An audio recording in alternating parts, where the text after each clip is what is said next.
Hello and welcome to Bad Gays, a podcast all about evil and complicated queer people in history. My name's Hugh Lemmy, I'm a writer and author. And I'm Ben Miller, a writer, researcher, and member of the board of the Schwules Museum in Berlin. And currently nuzzling me is our silent third co-host, Fauno the Cat. Hello, Fauno. Hello, Fauno.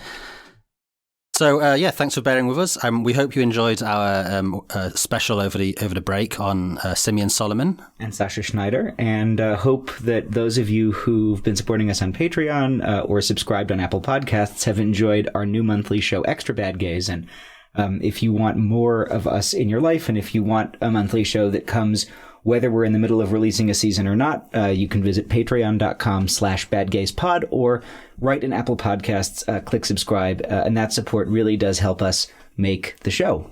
So thank you so much for doing that, those of you who have, and we hope you enjoy it. This month, we're going to be talking about the plan to create a new fire island somewhere in the Mediterranean.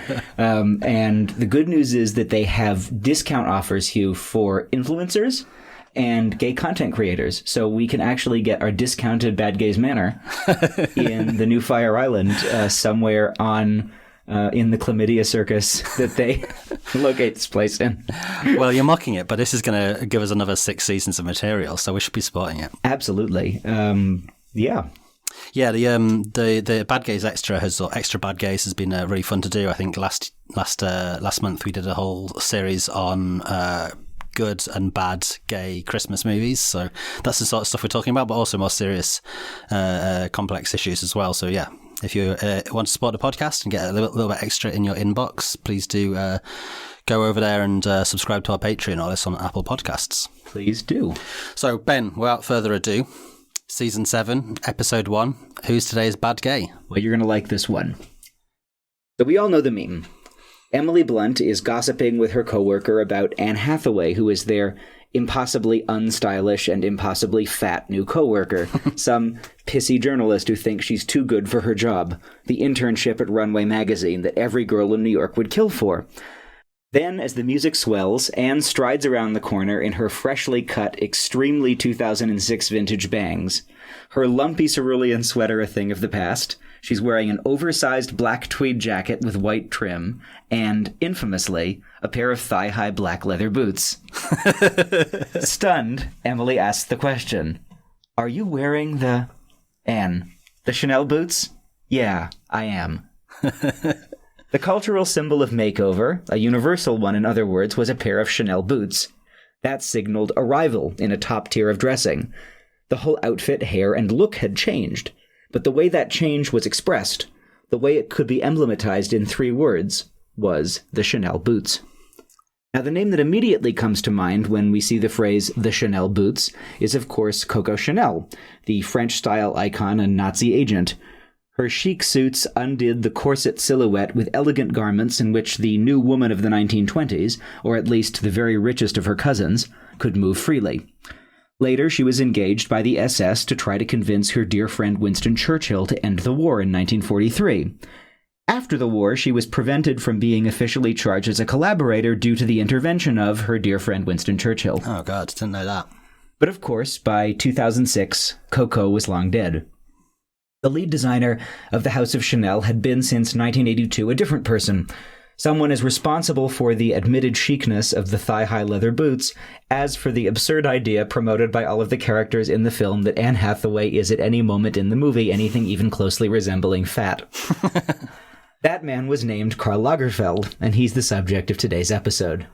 Excellent, I've been waiting for this. A white-haired, powdered, starch-cuffed petty dictator who ruled over his expanding businesses with an iron fist, stopping every once in a while to make a misogynist or racist public comment. Lagerfeld was one of the most influential figures in the fashion industry as it shifted into late capitalist hyperdrive. In our episode on Andrew Cunanan, we quoted a lot from the incredible Gary Indiana book 3 Month Fever, and I want to turn for a moment to an essay that Indiana quotes in that book. The essay is by Daniel Harris, and it's called The Electronic Funeral, Mourning Versace. Here he's writing about the ways that people were talking about Versace and his funeral and his death on early internet forums. Uh-huh. Quote, "It is not just Versace who's disguised as an artist, a dreamweaver, a storyteller through fabric who was to fashion what Michelangelo was to art, but capitalism itself. which is characterized through the tributes not as the money-grubbing enterprise of corporate price gougers, but as a vast philanthropic organization, an altruistic cultural institution that bequeaths, not sells, beauty and elegance to our aesthetically impoverished society. The merchandise is almost invariably referred to as a legacy, handed down to us by a selfless humanitarian who, quote, gave a lot to his community, end quote, and who did not, quote, endow the world with his visional greatness, unquote, out of sordid profit motives, but for the pure, high-minded, quote, passion of designing such wonderful clothes that were showy but will always be classic in a sense, end quote. Buying clothes is recharacterized in the Versace tribute as an act of collecting artworks, handcrafted by a beneficent genius who, quote, graced us with his beauteous objets, end quote. That's a really good description of like some aspects of the fashion industry, although not all. Not all, no. But similarly, Lagerfeld, after his death in 2019, was memorialized as an artist, a genius. He was given a 2023 solo exhibition at the Metropolitan Museum of Art, which broke records. To quote from the exhibition description here, the theoretical framework for the exhibition is inspired by 18th century British artist William Hogarth's concept of the line of beauty, an S-shaped line that represents liveliness and movement, in contrast to a straight line, which connotes stillness, activity, and even death. Lagerfeld, however, was much too magnanimous to maintain such aesthetic judgments. For him, the serpentine and the straight line were both beautiful and exciting, engaging his imagination in equal measure. What a load of horseshit. To give Vanessa Friedman of the New York Times some credit, she was a bit more on the nose. Quote, his contribution to fashion was not in creating a new silhouette, as designers like Balenciaga, Dior, and Chanel herself did. Rather, he created a new kind of designer, the shapeshifter.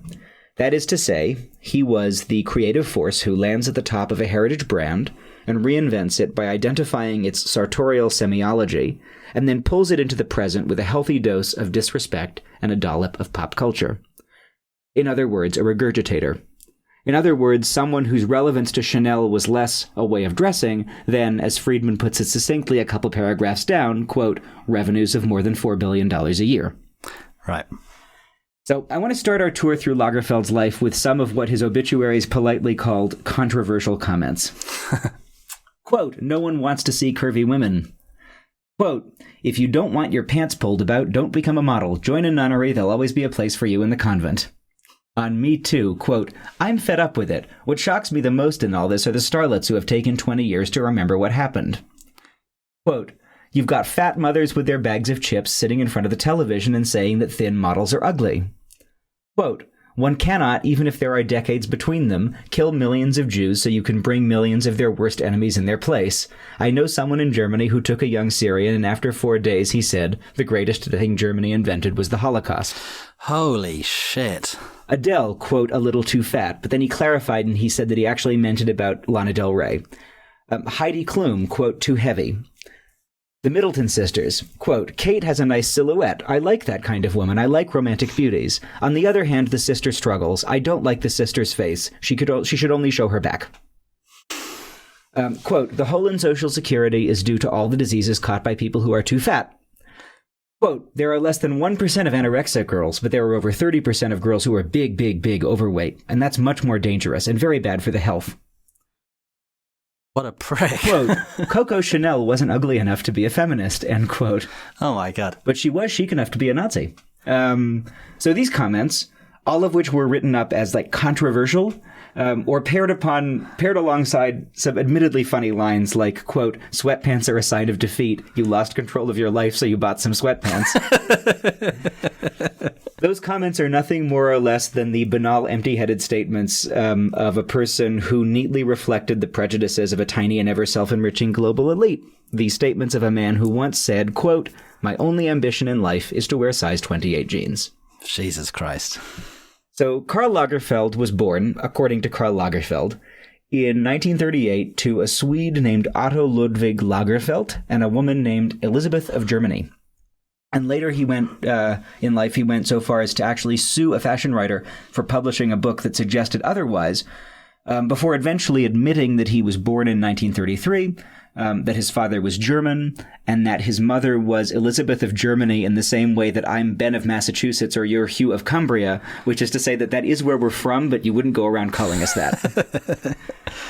Shaving some years off his age and seeming less German were, according to a new biography by William Middleton called Paradise Now, part of a calculated project of distancing himself from the horrors of the Third Reich. He didn't want his true birth year, 1933, to tie him to the rise of Hitler to power. And being born in 1938 would have made him a very young child, a child living sort of before memory during the years of dictatorship and the Holocaust. Yeah. Rather than a teenager. Right. His father was an evaporated milk tycoon, and his mother was a lingerie saleswoman from Berlin. The family moved to the country when the war began. Quote, "There was food all the time," end quote, he told the New Yorker's John Colapinto. Quote, "The farmers were not poor people with 3 cows. I felt loved and protected by my parents in a time like the 40s when it was not easy to have a protected life." Now, one reason why the life may have been protected was that his father was a member of the Nazi Party. Ah, there you go. Yeah. In October 2017, Lagerfeld contributed one of his regular cartoons to the weekly magazine of the conservative Frankfurter Allgemeine Zeitung newspaper. The cartoon depicted Hitler standing behind Angela Merkel and saying, quote, "Thank you very much for inadvertently allowing my descendants to be represented in Parliament." Now, he wasn't criticizing their Merkel's embrace of austerity. He wasn't criticizing her choice of Hans-Georg Maassen, who has encouraged the center-right to make coalitions with the far-right and is currently being expelled from the center-right party due to speech from anti-Semitic milieus. This man was appointed by Merkel to lead the Federal Office for the Protection of the Constitution. No, he was criticizing her decision to allow in Syrian refugees. Right. So Karl was an artistic child. He was constantly sketching, and he was devoted to his mother. His mother, on the other hand, constantly criticized him. So he never smoked in his life because she told him that he had ugly hands and cigarettes would make people look at his ugly hands. Wow. She told him that he told boring stories, and so for his whole life he spoke in this sort of super rapid-fire patter. Uh-huh. The New Yorker quotes him as saying, quote, "I was too exotic for where I was. I hated the other company of other children. I wanted to be a grown-up person, to be taken seriously. I hated the idea of childhood. I thought it was a moment of endless stupidity." As a child, he read books by Paul Poiret, the fashion historian, and he dressed very nattily. There's a photograph that I saw in Women's Wear Daily, which shows him and his school class in Germany in 1947. So you've got a bunch of 14-year-old boys, and they're all sitting there wearing like rumpled socks and sort of sweaters, and they have their knees open. And Karl's in the middle of the front row with slicked black hair, a double-breasted black jacket, and his legs are daintily crossed at the knee, and he's doing the little wrist thing. The little wrist thing. You know the little wrist thing. Anna's doing it in front of me right now. It's very cute. And late 1940s Germany was just not a great place to be a little faggot, right? You know, you can never be sure how much individual figures knew about broader trends, especially in the cloud of confusion and denial that followed the end of the Second World War. But it's not unreasonable to assume that Lagerfeld might have been aware that gay men had been in the camps. Mm-hmm. And when the center-right CDU took over after elections in West Germany and formed a cabinet filled with people whose activities during the war are best described with a, well, never mind, a lot of those gay men were actually sent back to prison. Right, yeah. The time they had spent in the camps was not considered regular prison service. And so if you had done 4 years in a concentration camp and your sentence was 5 years, you had to start again from the beginning in jail. That's insane. Yeah. And actually, between 1947 and 1969, 100,000 additional men were sent to prison in West Germany for sodomy. Wow, okay. Yeah. To be an effeminate boy, fascinated with fashion and sort of proudly standing out in this way could not have been easy, right? And actually, the harsher Nazi version of the sodomy law introduced in the mid-1930s remained on the books in West Germany until 1968. That's paragraph 175. That's paragraph 175. So Lagerfeld himself remembers his father saying after the war that Germany was dead. So in his late teens, Karl moved to Paris. And I think this kind of, coming of age in the ashes or in the rubble, right, influenced this sense that he had throughout his life. His biographer, William Middleton, is quoted as saying, "That's what Karl was about, always completely focused on the present." And the title of the book, Paradise Now, comes from a quote that Lagerfeld once gave during an interview with a French journalist. He said, "I don't care about posterity. I just don't care. It won't do anything for me. It's today that counts. Paradise Now." Well, that's a philosophy. So at the age of 21, Lagerfeld entered a design competition, which was sponsored by the International Wool Secretariat, and he won in the coat competition. And this turned out to be a rather auspicious competition to enter, because in the cocktail dress category, the winner was a man named Yves Saint Laurent, with whom Lagerfeld would remain friends until they had a big falling out in the 70s. And of course, Yves Saint Laurent goes on to become maybe one of the last big figures who's a fashion designer in that kind of old school Christian Dior, Coco Chanel, Cristobal Balenciaga artisan way, as opposed to this new way that Lagerfeld kind of invents. And so he immediately gets, because of this, his first job in the industry. He's working at the House of Balmain. And at this time, high fashion clothes were shown in hand-sewn couture collections, which had to be recreated after the show in various places. So, for example, Jackie Kennedy's famous pink Chanel suit was not made in France. It was made in New York from patterns that were sent to New York so that the licensed Chanel maker there could make the suit to measure for her. Okay. Right.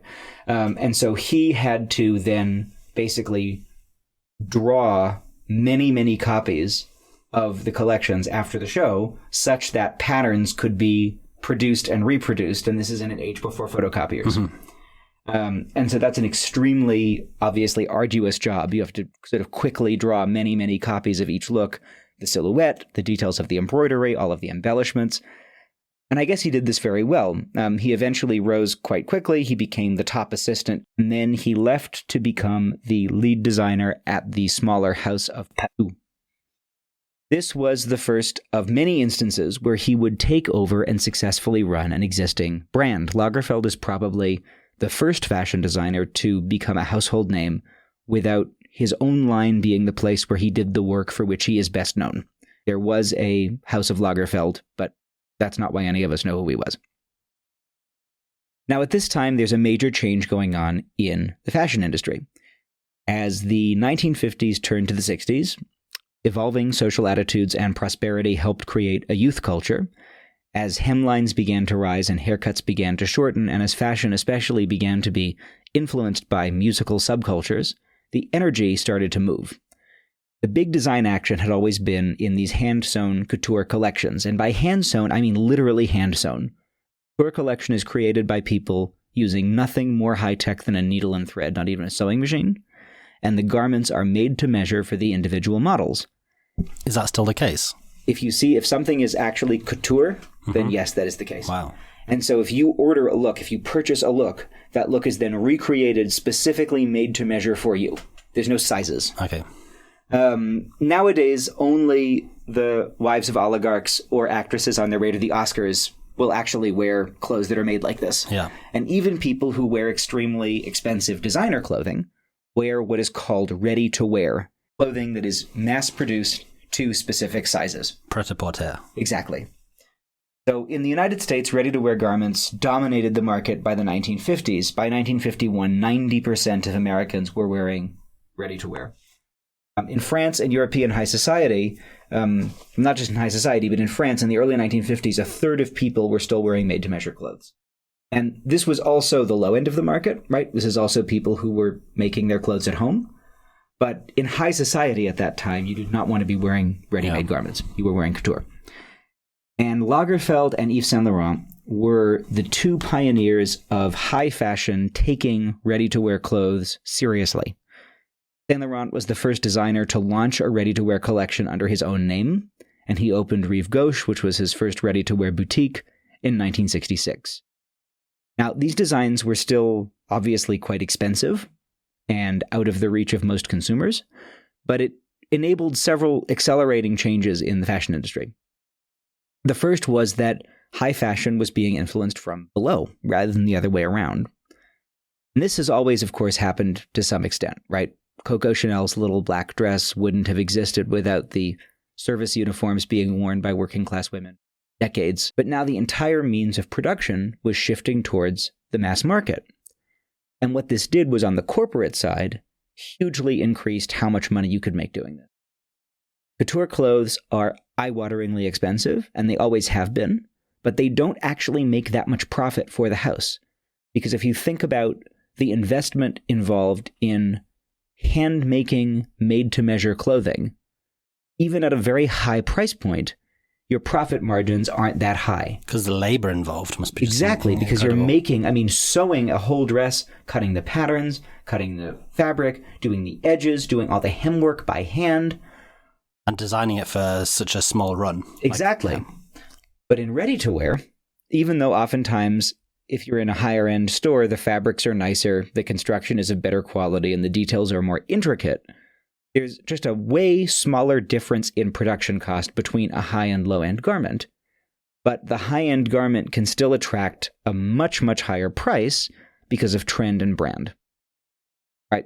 And so at its extreme, this approach gets to the place where major fashion labels use diffusion lines like jeans, perfume, skincare, sunglasses to hugely increase their profits, right? Very, very, very few people in the world, like a handful of people, will actually go buy a $30,000 Dior Couture gown. Yeah, right. Somewhat more people will go buy a $2,000 Dior dress. Another order of magnitude more people will go buy $300 Dior sunglasses, and then a whole lot of people will go buy a $100 Dior perfume. Yeah. From the designer's perspective, ready-to-wear meant that it was much easier for fashion to follow changing trends. Right? Made-to-measure clothing for wealthy women was designed to last several seasons. Right? You would have probably a few looks if you were the kind of society person who went around doing this that were kind of new every year. But, if you bought a couture suit, right, you're looking for something that's basically going to last you a while, that's going to work in a bunch of different situations, that's not going to be sort of too much following any given trend. And because of this, Lagerfeld started getting bored with couture. He called it, quote, very dowdy and very bourgeois, and it was just not trendy, end quote. Okay. That's the thing, right, is it starts one way, which is like, okay, how do we make this profitable? So okay, we're going to launch this ready-to-wear line, or then we're going to launch these sort of extras. But then you realize, oh, actually, this is where all the profit is, so we should actually just run the couture line almost as like loss leader. And the machine that makes the desire, which causes other people to buy it. And then there comes a point where you're looking at it and you're like, well, actually, I'm more interested in all these other people who are wanting to buy into that desire, rather than the rich people who are creating it in that way. So but that's getting a little bit ahead of ourselves. We're not there yet. I mean, what Lagerfeld is interested in is the kind of, as the 60s begin, before, I think he sees that this is what's coming. But from a design perspective, what he's interested in is the ability to kind of integrate youth cultures and the 60s into high fashion, right? And that's also what Saint Laurent is doing. So Lagerfeld begins to design freelance for several companies. And in 1964, he becomes head designer at the brand Chloe, where he stays until 1983. And in 1965, he added the Italian house of Fendi to his job list, where he designed until his death in 2019. So 1965 to 2019. Wow. And once again, his work consisted of taking over these kinds of moribund brands and pulling them into the contemporary age. So when he arrived, Fendi was an upscale fur and leather maker. They made bags, they made furs, they made wallets, and these were luxury items, but it was a small family business in Rome, right? Okay. They're selling fur coats and wallets to individual buyers. And Lagerfeld transformed it into a brand. He designed a logo, 2 interlocking Fs. He put that logo on everything, and he started to really radically transform the fur collections. Instead of just raising and lowering the hems and sleeves of coats, he started using formerly low-class pelts like mole and rabbit and squirrel, and doing all kinds of work with the fur, cutting it, shaving it, weaving it, patchworking it. And so something that had been a staid, high-class product became trendier, became more responsive to youth culture. It became more globalized. It became more adapted to a world of accelerating media. And it also became something where everyone knew if you had the newest and the latest season or not. Yeah. And that led to higher sales. And that was the Lagerfeld formula. And it was wildly successful. So at this point in his career, Lagerfeld starts getting the kind of attention that was usually only attracted by couturiers who had come up with some kind of signature style. Right? When we think of famous designers before Lagerfeld, we think of a signature look. For Coco Chanel, we think of the tweed suit and the short black dress. Christian Dior, the new look, sort of highly corseted with a big skirt. For Balenciaga, bubble hemlines and the cocoon coat. And when you look at Lagerfeld's career, you can't see any signature look or style or silhouette. I mean, he likes white and black, but it's not, A 1976, New York Times profile quoted him as saying, quote, "I am interested in what I am doing and what I will do, not what I have done. If dresses are going to be tighter, then I will have to have more rehearsals. Snugger clothes mean the mannequins who show them will have to be fitted more precisely," end quote. And to go on further in the article, it said, quote, "A lot of his experimentation is in the area of finding ways to make clothes fit a great many different figures without the luxury of 2 or 3 fittings." Okay. So he said, quote, "When people ask me what I do, designer seems inadequate. I tell them I'm in the fashion business. But that's what happens with ready-to-wear. You become an enterprise. You can't intellectualize it. You read all the newspapers, you get involved with all kinds of people, you try to observe everything and then forget it. You go on instinct. If what you produce is right for the moment, if it's what people want and feel comfortable with, then it's a success. If not, you go back and try again." Interesting, yeah. So yeah, he is like very much market based, and he's like focused on profitability and as well as any sort of design concern. Is it selling? Yeah. So by 1977, he'd moved into a grand house, one of these sort of Parisian grand hôtels on the Rue de l'Université in Paris, and he fitted out many of the rooms with candles and slept in a canopy bed that was decorated with ostrich feathers, and the rest of his bedroom set was the lacquer furniture that had belonged to Madame de Pompadour, the infamous mistress of French kings. Okay, I'm into that. His social life was commented on, but he never seemed to indulge much himself in drugs and alcohol, nor in many affairs, but the one great love of his life seems to have been Jacques de Bascher, and we have here, I think, what may be the most evil twink that I have come across in the entire history of this podcast. Ben's just preparing to find me a photo. I am finding a photo to show to Hugh because you need to see this. Wow. Okay, yeah. Yeah, that's French is what that is. That's French, yeah. He could be about to I don't know, defraud you of your life savings, or he could be about to slit your throat in a back alley somewhere. That photo is very Alain Delon Purple Noon. Yeah. And then I think as the 70s went on and the lifestyle started taking more of a toll, it went in a sleazier but still extremely evil twink kind of a direction. Here's another one. Oh, he's kind of hot there, actually. He's very hot. And this like sailor boy outfit. Or here. The little mustache is really good. You know, I get it. Okay, so here's the life story of Jacques de Bascher. Revealing too much about my type there, maybe. So he's born in 1951 in Saigon. And I'm going to let you swallow your water, Hugh, before I tell you this. When you go on his Wikipedia page, his listed job descriptions are dandy and socialite. What's the distinction in someone's mind there? So he was the son of a Shell executive, and he seduced one of his high school teachers, and that's when he realized that his beauty was capable of changing his life. His biographer, Maria Tavi, is quoted as describing him as someone who, quote, left no traces, who did nothing with his life, and who built nothing. When he realized that he had an upper hand over others, he saw an opportunity, and he knew that things would always work out for him, thanks to his personality and beauty, end quote. Yeah, that's a type. So he's a dandy.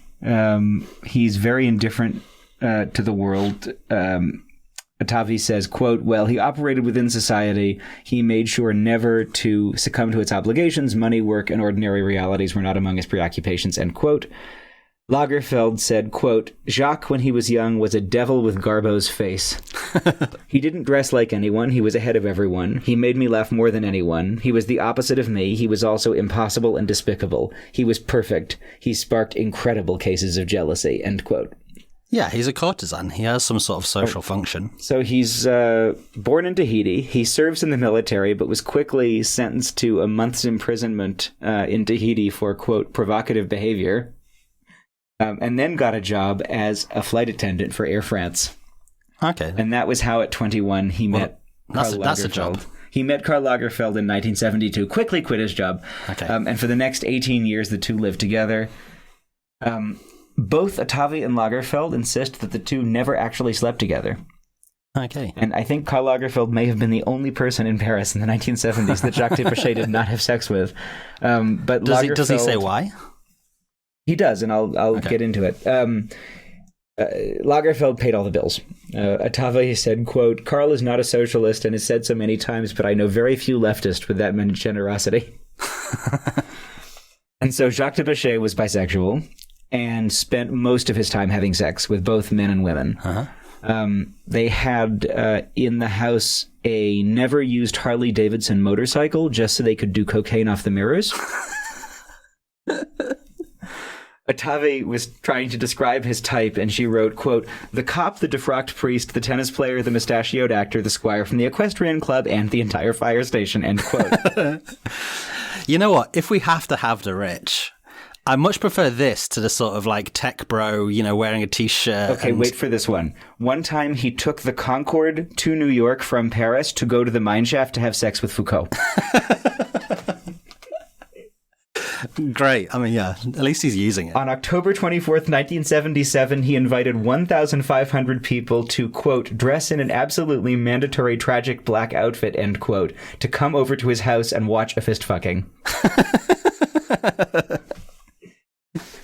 So, despite Lagerfeld's insistence that the relationship was platonic and that he kept de Bascher around as a kind of icon of beauty, right, in whom he had no particular sexual interest, this man ended up causing a major rift in Lagerfeld's personal life and also in the fashion world. No. So he ended up seducing Yves Saint Laurent and actually briefly becoming his lover in 1973. But the problem was Saint Laurent had a long-term partner who was also his business partner, who was also the money behind his business, which never quite meant any money, this French industrialist named Pierre Berger. And Berger was furious, and his reaction ended up splitting Lagerfeld and Saint Laurent as friends. And that also kind of split the social world in Paris at that time, in the fashion world.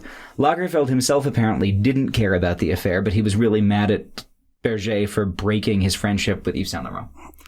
Yeah, some things are more important than love, and that's business. For his part, de Bascher said that Lagerfeld's only two loves in his life were Coca-Cola and chocolate cake. Coca-Cola. I think actually Coca-Cola. Then he became a Diet Coke addict, but we'll talk about it. De Bascher died in 1989 of AIDS-related illness. And Lagerfeld, throughout his life, never went to a funeral. He refused to visit his mother when she was dying. He wouldn't go to his mother's funeral, but he actually organized de Bascher's funeral mass. Oh, wow. And Ottavi said, quote, "When we talked about Jacques de Bascher, Karl Lagerfeld cried. He didn't want to leave traces of his love for Jacques. He destroyed all the souvenirs and a lot of documents about him and his own life. He preferred to burn the past rather than to leave the memory to others. He loved history, but not his own." Oh, it's a tragic story already. And for the rest of his life, Lagerfeld never had another significant other. "I never fall in love. I am just in love with my job." So during all of this, in 1982, Lagerfeld had taken over his biggest challenge yet, the House of Chanel. Since Coco died, the company had shrunk a lot at that time. It had receded from the top of the fashion world. The perfumes kept it going. Despite friends advising him the company was going nowhere and his career was going to go down with it, he ended up taking the assignment in 1982. And that shift from couture to ready-to-wear had turned fashion into a trend-driven, mass-market, image-driven industry built on merchandising, right? Built on the power of a brand name to drive the sale of mass-produced products. And Lagerfeld applied this to Chanel. He brought couture back down into this world of youth culture and ready-to-wear fashion that he had kind of created. In 1989, the fashion writer Holly Brubach wrote a piece about sort of his Chanel, the first 7 years of his Chanel in The New Yorker, which credited a lot of the success to the desire of working women at that time to find a uniform that made sense for them in boardrooms the way that the men's suit did. Quote, "Under Lagerfeld's direction," she wrote, "Chanel clothes and accessories have become instantly, sometimes grotesquely recognizable. He was the one who actually designed that double C insignia, and who started using that insignia as a fabric pattern and as branding on just about every item. He wrote, quote, "In Lagerfeld's hands, the Chanel style has become not only exciting and whimsical, but also solipsistic. Some people, and I am among them, have accused Lagerfeld of desecrating the Chanel style with sight gags and overkill, with a tarty sex appeal and a crass sensationalism. Lagerfeld has made the Chanel style newsworthy again by means of exaggeration. At their most baroque, the clothes he designs in her name are good attention getters," end quote. So she's saying he's tacky. Yes. And once again, we're not hearing about an innovation in silhouette or in shape, but in branding and the commanding of public attention. And this was combined with Lagerfeld's own highly branded self-image, right? This is a man who goes around wearing ascots and monocles and neck ruffles and has powdered white hair. The Greed is Good 1980s were as much of a part of the resurgence of the Lagerfeld Chanel as high-class women's entrance into the workplace and a need for something to wear there. In a world in which conspicuous consumption was replacing older ideas about grace and elegance, Lagerfeld's splashy and provocative work did not turn off high-end clients the way that it probably would have in the 1950s or 1960s. The vast increase in sales of the Lagerfeld brands through the 90s needs also to be attributed to huge increases in global inequality and the vast quantities of top-end wealth that were created through neoliberal economic policies and the entrance of the Eastern Bloc into global markets. If shock therapy in Russia created the largest fall in living standards without a war in recorded human history and paved the way for Putin's project of nationalist expansion, it also created a large market for Chanel handbags. You lose some and you win some. Yves Saint Laurent was horrified. He complained to Le Monde, quote, "At Chanel they have chains everywhere, strips of leather. I see things that are frightening and sadomasochistic." But sales didn't lie. Over his time at the company, Chanel opened dozens of new boutiques. They started many new fragrances. They licensed their name for the production of watches, for eyeglasses, for sunglasses, jewelry, skincare. Sales soared. This became the model of the industry, right? Brands could be continued a long time after the namesake designer left the building, and the creative director was responsible less for creating clothing to be worn than for creating clothing that served as marketing for the different diffusion products. Yeah. The high-end clothing shows were part of the marketing, right? That's what I was saying before. By 1999, Yves Saint Laurent actually was forced to sell his business to Gucci, which had never made too much money. And the brash young designer Tom Ford took over the ready-to-wear lines. And when Saint Laurent retired from even doing the couture in 2002, he cited the pressures of the new kind of commercial pace of the industry. Those pressures never seemed to get to Lagerfeld. He churned out a dizzying number of collections, more than 10 a year. Fall, spring, sometimes pre-fall and resort for Fendi, Chanel, and his namesake line, and fall couture and spring couture for Chanel. And he did this by creating for himself a live-work environment of unparalleled narcissism. So Lagerfeld lived in a series of enormous rooms in the center of Paris, which were all huge, highly decorated, mirrored, but every single surface was covered in a completely chaotic pile of paper, CDs, books, and sketchbooks. And once the technology was there, he kept a bunch of iPods around, like dozens, several in each room, so that wherever he was, he could listen to his preferred music while designing. And at the center of this was a room which had his bed and 5 desks, which is where he often worked. And then he had one room as an exact replica of his childhood bedroom in Germany. Oh, that's really weird. And in all of this was one of the world's largest private libraries. He had 30,000 books. Oh, yeah, I've heard this, that he was a big bibliophile. And he also produced books. He published a lot of things that like other people wouldn't publish, very random projects. He was constantly working, too. One of these people who's like drinking Diet Coke all day and working all day, like hours and hours and hours until the moment he dies. Ruling his various fashion houses with an iron fist, his whim could be fickle. Going back to that New Yorker profile from John Colapinto from 2007, a person, quote, who travels in Lagerfeld's circle but is not an intimate friend, unquote, says, quote, "It would be too frightening to start going inside that kingdom, the court, and all the liaisons dangereuses. It's like Louis XIV, end quote."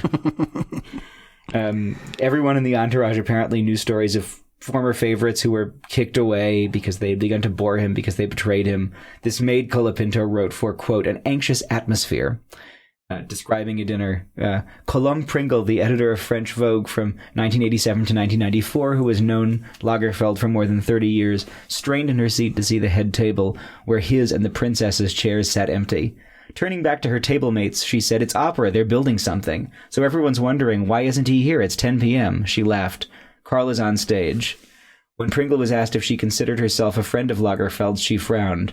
You can never say you're a friend of Karl's. He can only say that about you. She lit a cigarette. He's a diva, end quote. But despite all of this diva behavior, he's always a workaholic. He's always up in the morning. He's always creating more. He's always responsive to the demands of the market. Like, he's never someone whose behavior gets in the way of like endless productivity. Well, in some ways, it probably helps. You know, it helps the brand. Of course. After de Bascher's death, Lagerfeld also began to gain weight. And I'm quoting here now from a piece by the satirist David Rakoff, who went in the late 90s, to Paris Fashion Week and described Lagerfeld then in what is a cruel but admittedly funny piece of caricature. This is a quote from a David Rakoff essay from the book Don't Get Too Comfortable. Quote, "All of the designers I have met up until this point have been very nice, although upon being introduced to Karl Lagerfeld, he looks me up and down and dismisses me with the not super kind, 'What could you write that hasn't been written already?' He's absolutely right. I have no idea, but I can try. The only thing I can come up with right now is that Lagerfeld's powdered white ponytail has dusted the shoulders of his suit with what looks like dandruff but isn't. Seated on a tiny velvet chair, with his large doughy rump dominating the miniature piece of furniture like a loose, flabby, ass-flavored muffin overrisen from its pan, he resembles a Daumier caricature of some corpulent, overfed, inhumane oligarch drawn sitting on a commode, stuffing his greedy throat with the corpses of dead children, while from the other end he shits out huge, malodorous piles of tainted money. How's that for new and groundbreaking, Mr. L?" End quote. Yeah, that's evocative. It is. Lagerfeld would eventually decide to undergo dramatic weight loss, and this was weight loss that he insisted was not done for health reasons, but because he wanted to wear Hedy Slimane's new slim-cut men's jeans. And so, in fall of 2000, he went to a doctor and began a restrictive 1,200-calorie-a-day diet. Recommended daily intake is 2,000, and he lost 92 pounds in a year. And also, if you're a workaholic, I mean, you must be really... Yeah, he lost 92 pounds in a year, which is crazy, and kept it off. How much is 92 pounds? 92 pounds is... It's like 45 kilos. 45 kilos or something. He said, quote, "I eat next to nothing," to the New Yorker. During a conversation with the New Yorker profiler, the profiler describes him being wordlessly brought a foil envelope of protein powder by a servant on a silver platter, which he sprinkles with some water and eats with a silver spoon and hands back, and that's dinner. Jesus. He switches from Coca-Cola to Diet Coke, and he drank dozens a day. No bread, no pasta, no cheese, no red meat. And in 2002, he published... no way to live. In 2002, he publishes with his diet doctor the best-selling book, The Karl Lagerfeld Diet. To quote from the book, quote, "There is nothing worse than looking longingly at clothes that you would like to wear but that are definitely too tight for you. It has to be a sort of punishment. You are a general and you have a single soldier in your army. You must give him instructions and he must carry them out. It may annoy him, but he has no choice," end quote. I can think of something worse than looking at clothes I don't fit into, which is a life without eating pasta.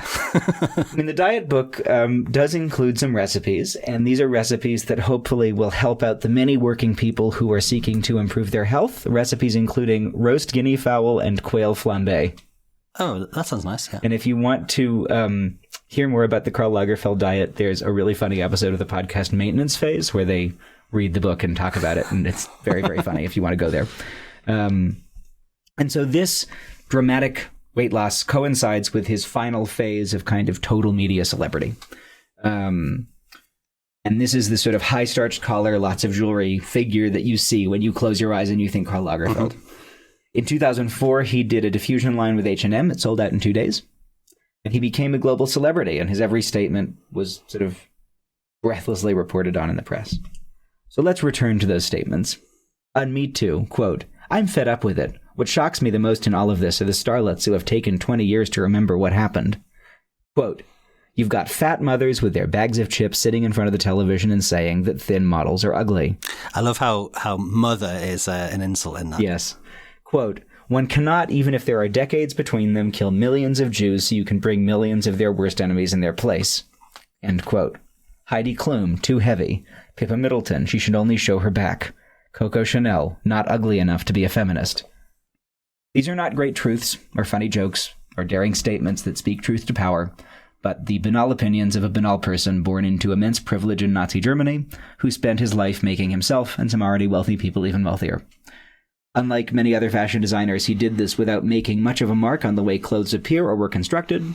Instead, his intelligence was in anticipating trends, in designing for the precise moment, in figuring out what wealthy women wanted to wear, and what products middle-class women could be convinced to buy.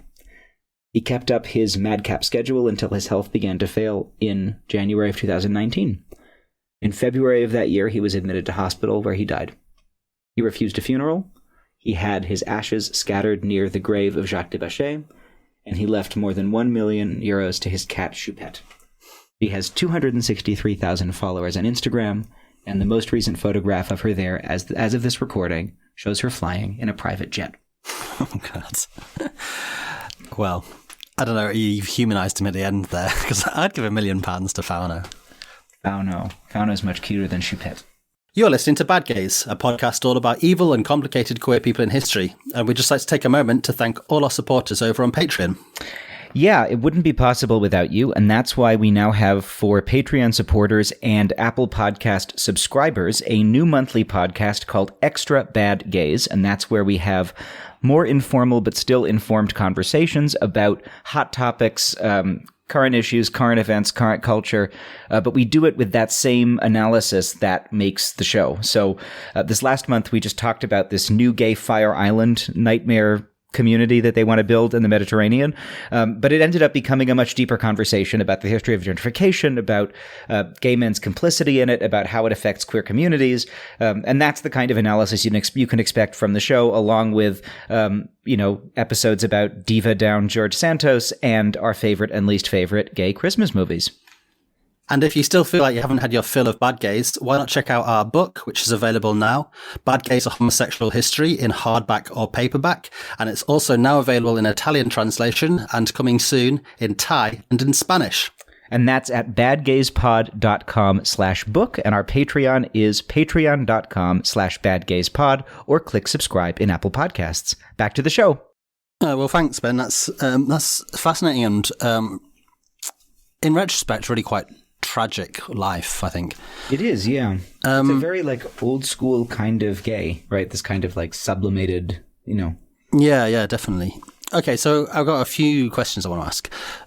First of all, from what you've described, I don't know anything really about fashion, as my socks and sandals combo today will attest. But he was talented, right? Like fashion is not just about creating the looks, but it is a business, and of course, he pushed it in the direction of business and enterprise, and what sells matters. But that is itself it's called fashion. It's not called clothing, right? And it's not called fiber art or textile art, yeah, right? Yeah, and he's also clearly a talented. I mean, some people have the kind of mind where you can think about how clothes are constructed, right? And he just clearly did, right? He's good at sketching. He's good at figuring out how to put things together in a different way. And what he's really good at is figuring out how to do 10 shows a year and think of something else to put down the runway. I mean, how many kinds of dresses can there possibly be? And yet you have to put 10 shows down a year. Obviously, not only dresses, there's also trousers and tops and whatever, but still, it's a kind of astonishing workload to think of, just how do you think of all this stuff? And he could do it. He did do it. He's a sort of huge machine of references and in a way, he kind of prefigures a style of creation that exists now a lot in the age of the internet, right? The kind of way that people have these archives of we all now have access to these kinds of endless archives of knowledge and of images, and so style kind of moves in this very rapid pace as people kind of regurgitate and think through again, right? this sort of complaint that music doesn't sound new anymore, right? Well, fashion is not new anymore, right? Everything is kind of doing the 70s, doing the 30s, doing the 20s, all sort of regurgitated. But that way of approaching creativity he's one of the first people I can think of to kind of do it and to set it up for himself, kind of prefiguring that by creating, what is 5 rooms completely covered in music, books, and papers, if not the internet? That's sort of physically mapped, right? Yeah. And then he also figures out, how do you sell a lot of clothes to people, which is an intelligence. He made a lot of money for Chanel, and he made a lot of money for Fendi, and he made a lot of money for the investors in his own label. Yeah, he reminds me a lot, in fact, of Andy Warhol. Yes. And Andy Warhol, he has this quote, I almost quote it, but it's something along the lines of, art is business and business is the best art, or something like this. Yeah. And yes, it's true. And he completely revolutionized and became obsessed with the business of selling art. But he couldn't have done it if he wasn't actually a very good artist, if he didn't understand art and how to make art and what art did, and just the aesthetics of how to produce interesting, compelling artwork. And it seems the same way. Lagerfeld completely changed the game, but the only way he could do that was by actually understanding and being proficient at the game in the first place. So he actually knew Warhol. There's a W Magazine article referring to him as Fashion's Andy Warhol. He was in a couple Warhol movies in the 70s. Okay, yeah. And he very much, I think that would be something he'd be very happy to hear. I think he really related to Warhol's practice, and I think it is a very good comparison. And in the same way that Warhol is kind of the worst possible artist for someone who is really invested in ideas about craft in art, right? Yeah. Right, which is a perspective that I have to admit appeals to me a lot. That's my reactionary streak. Well, then Lagerfeld, just like Warhol is sort of ultimately horrifying to those people, right? Lagerfeld is ultimately horrifying to people whose ideal of fashion is a kind of transportative elegance, right? Or something that's really beautiful and lovely and gorgeously crafted and beautifully made.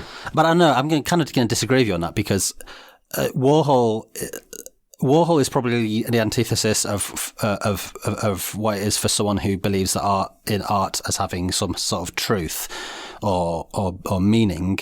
Yes, but not craft. That's what I mean. Is that the things that he made, he understood the craft of making them. You can have the ideas that Warhol had around art, but unless it's also something that people do engage with as art, the business becomes part of the art, but people still need to want it as art. And it's the same thing with Lagerfeld, right? People, you can be as provocative and revolutionary in the business of fashion, but fundamentally it does have to be something that people want to wear and for it to be profitable. Yes. And I guess then maybe it's, if you think that art has truth or beauty, right? It's the same as thinking that fashion should have elegance, right? Yeah. And that's the horror.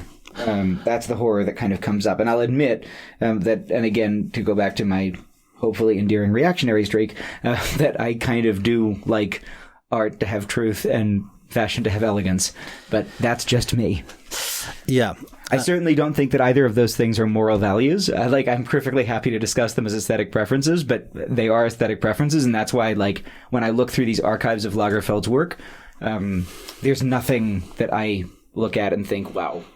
Yeah. And I am someone who every once in a while, I'm wearing a scruffy t-shirt with the logo of your boyfriend's gallery on it, but it's not like I'm someone who walks around every day with some kind of impeccable dress sense, but I am someone who will occasionally scroll through the pictures of a fashion show or look at, I think it's interesting. It's interesting to look at in the way that anything else can be interesting to look at.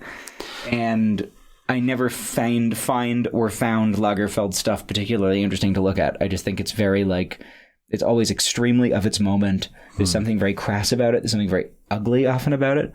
But not even in a way that's Prada can be ugly in an interesting way. Just very banal. It's yeah. Yeah.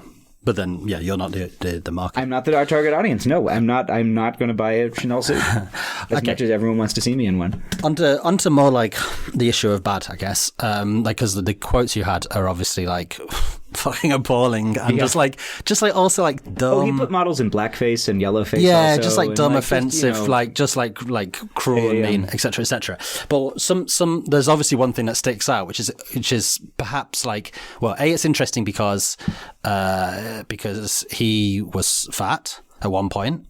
B, it's interesting because I think like its relationship with fashion, and especially the fashion industry and women, and C, like to do with his homosexuality.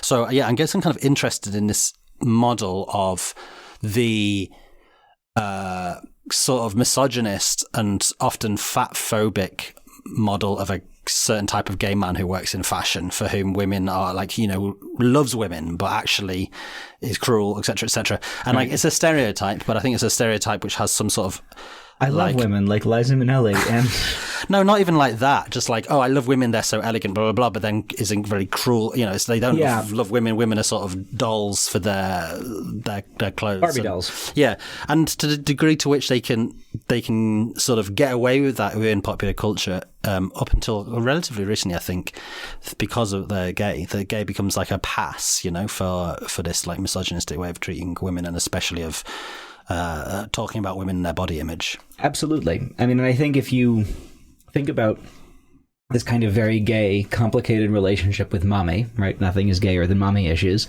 Then the fact that his mother is someone who kind of gives him this very quick wit, but also this habit of just saying extremely cruel things like never smoke because your hands are ugly, and if you smoke, people will be looking at your ugly hands. Can you imagine your mother saying that to you? Like, it just, you know, it starts to make sense that there's this kind of ideal of womanhood that is extremely hard and thin and cruel. And that the moral value that he sees in, well, no, there isn't a moral value. The value that he sees in thinness is aesthetic, right? His repulsion is fundamentally aesthetic. There's all of these excuses that he makes, and it's interesting. Where his own weight loss, he's extremely adamant that it had nothing to do with health. My health was fine. It wasn't this, it wasn't that. I just wanted to fit in the size 28 jeans. But all of the, in the public comments about women and weight, there's all of this kind of justification with health and the social system and all of this stuff, like all of the kind of classic are justifications and arguments that get made around anti-fat bias, right? Yeah. But really, the objection is aesthetic. And really, like, I think the quote that says it all is, "No one wants to look at curvy women." Yeah. Which is not true, right? But yeah, that's also the interesting thing. I don't want to look at curvy women. That's also like the interesting conversation, I guess, to be had around like gay men dictating a lot of the sort of ideals through the fashion industry. Is like, he doesn't want to look at curvy women, but it's not related to sexual desirability as it exists in the real world. Example, and that's what's interesting, I think, with the comment about Heidi Klum, right? When he says Heidi Klum is too fat and busty to be a runway model. I bet you that Heidi Klum is probably closer to or more a more kind of mass acceptable object of heterosexual desire than a lot of the thinner runway models that he was showing clothes on. Yeah. And which isn't to say that either one of them looks right or wrong. And you know, these are both obviously extremely thin and extremely conventionally attractive types of women that we're talking about here. But like, even within that distinction, he's not really prosecuting desirability. It's something else. Yeah, as an aesthetic ideal thing. But I think also, like, this is what I was talking about, like this idea of like gay men perceiving women in certain types of gay men in perceiving women as sort of dolls and claiming to adore the women, but actually instrumentalizing them, is that he says no one wants to look at fat women, but like that the role of women is to be looked at. Who cares whether what this guy wants to look at or not? That's not exactly what right. Body's about. Women are actually people, right? Which apparently doesn't occur to him. Yeah. So, but I guess, yeah, like it's interesting to see that, and should be, I think, clarifying to see that attitude towards women, both women who he thinks are desirable or aesthetically pleasing, and women who he thinks are repulsive, that sort of framework, the way he sees the world, fits in with also his like racism and anti-Semitism and all these other sort of like, you know, this is in a universe of bigotry and should be understood as that. Oh, of course. And that's why I started by saying that it's, you know, these are kind of the banal prejudices of a kind of banal person. Like, I think it's really easy when someone has a track record of saying kind of outrageous things in public. We often give them far too much credit for being these kinds of great wits. Yeah, or a provocateur. But like, if he wasn't wearing a sort of a powdered pompadour and little necktie, but he was instead, you know, wearing, God forbid, his jogging pants and sitting in front of the TV as a straight man and was saying these things, you would pin it instantly for what it was, which is just straight up bigotry. Or imagine if Donald Trump said it. Yeah. Right. Okay, well, the final question. Good gay, bad gay. I mean, I know what you're going to say here. I mean, good not gay, gay, bad not gay. Yeah. Right. You know, there's the great Margaret Cho bit about Karl Lagerfeld, that he's such a faggot that he has a fan because he has to constantly carry around a fan to fan the flames of his faggotry. And I'd say pretty bad. I mean, also tragic, and also someone who I think has a really like complex relationship to himself. Someone who, you know, his biographer who wrote Paradise Now is sort of constantly talking about how he's misremembered and he had this really tender heart, and I'm sure he did to the people who knew him and loved him, but yeah, his impact on the world was not that. I would say not that. So if people want to know more about Karl Lagerfeld, what are some of the sources you used for this episode? Well, there's that biography, and then this is one of these episodes where there's just a kind of dizzying array of different articles. I'll name a couple of them, one of them being that New Yorker profile by John Colapinto, and one of them being an article in ID magazine about Jacques de Bascher. But all of this is linked in the show notes. The one thing that I will say, just a brief note about Daniel Harris and his essay, The Electronic Funeral Mourning Versace, which is also linked. This is an essay he wrote in 1998 for the Antioch Review. He's written a lot of essays for the Antioch Review since, including a recent one that is just inexcusably, violently, and disgustingly transphobic. And so while I have a lot of snaps for the way that he writes there about the fashion industry, I just want to kind of give people a little bit of a warning if they say, oh, gee, I wonder what else Daniel Harris wrote, to just, yeah. Yeah. Okay, thanks for that. Yeah. Well, thanks for a great start to season 7, a fascinating, tragic life. My name's Hugh Lemmy. I'm a writer and author, and if you want to read more from me, you can find my newsletter, hugh.substack.com. That's H-U-W, Hugh. And I am at Ben Writes Things on the social media and at benwritesthings.com. Thanks so much. See you next time. Bye. Bye. Bad. Bad. Bad. Bad. Bad. Bad. Bad. Bad. Bad. Bad. Bad. Gays. Bad gays. Bad gays.